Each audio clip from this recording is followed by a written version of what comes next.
Welcome back into Climbing the Summit podcast, where the true summit is self discovery. I am your host, Danny Cobbin. Today, we will talk about life, living, and yoga. And today, yesterday, the day before, I've been kind of snowed in.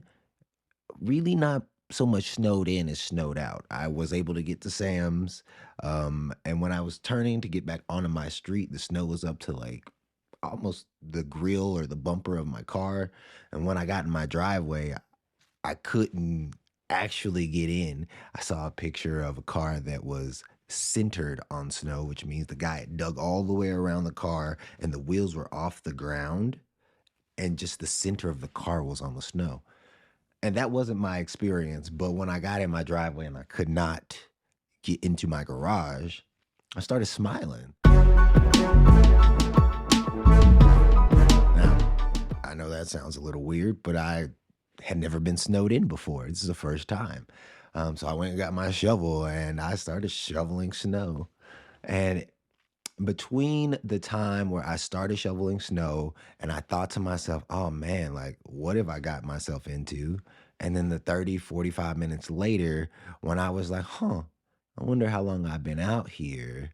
There was this period of time where I stepped outside of my thinking mind and I started to step inside of just being. Some people might even call it a flow. And I'm sure you've been in a situation before, whether that's washing dishes, at work with coworkers, with your children, up on a mountain, where you went from thinking about what you were doing to doing the thing that you were doing. And the thoughts may have come, the thoughts may have passed, but they didn't stick around long enough for you to interrupt you from the process of what you were doing. And that reminded me of this book that I'm reading for my 300-hour yoga teacher training called This Is That.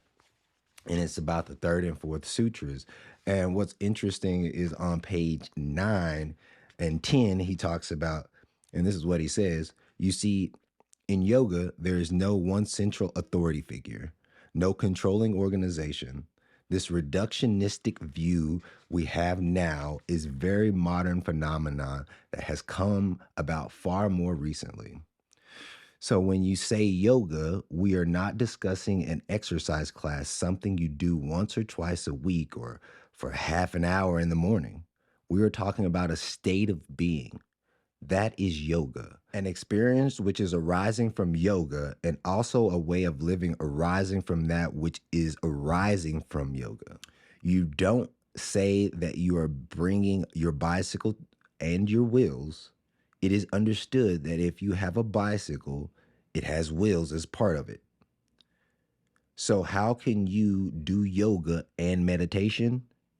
Yoga is meditation. Meditation is yoga. From a yogi's perspective, yoga is whole, yoga is life. And after reading that and seeing things from a different perspective, I began to see that I could literally do anything in my life and make it into a meditative task. And the more focused I can be on a specific thing, the more of me I can bring to that thing. Yes, in yoga, they are in some ways talking about what happens on your asana mat. They are talking about the movements that you make on your mat. But as a yogi, as somebody that is reading and understanding the background of what all of the movements mean, what we're really going for, what we're really trying to achieve, that I've noticed from reading these things, is that we're trying to find a way to be on our mat the same way we are in life. So life throws challenges at us. Life has snow days. Life has sinks full of dishes. Life has floors that need to be vacuumed, kids that need to be fed. Life has these things that need to happen. But if I can put my full concentration and attention on each one of those things that are happening in this now moment, it allows me to show up fully. And as a human being, our gift as a human being is the ability to show up fully to the unknown. I don't know what's going to happen. But if I put all of my time, focus, and attention on it, What I know is I will do the absolute best that I possibly can. Now, what does that mean for you?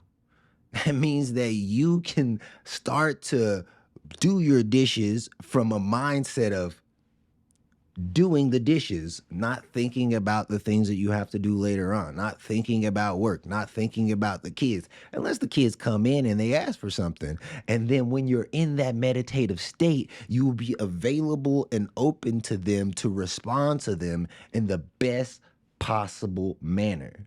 And this is everywhere in your life. Yes, I am talking about in parenting. Yes, I am talking about cleaning up the house, but it's true even at work. It's true even in your relationship with others.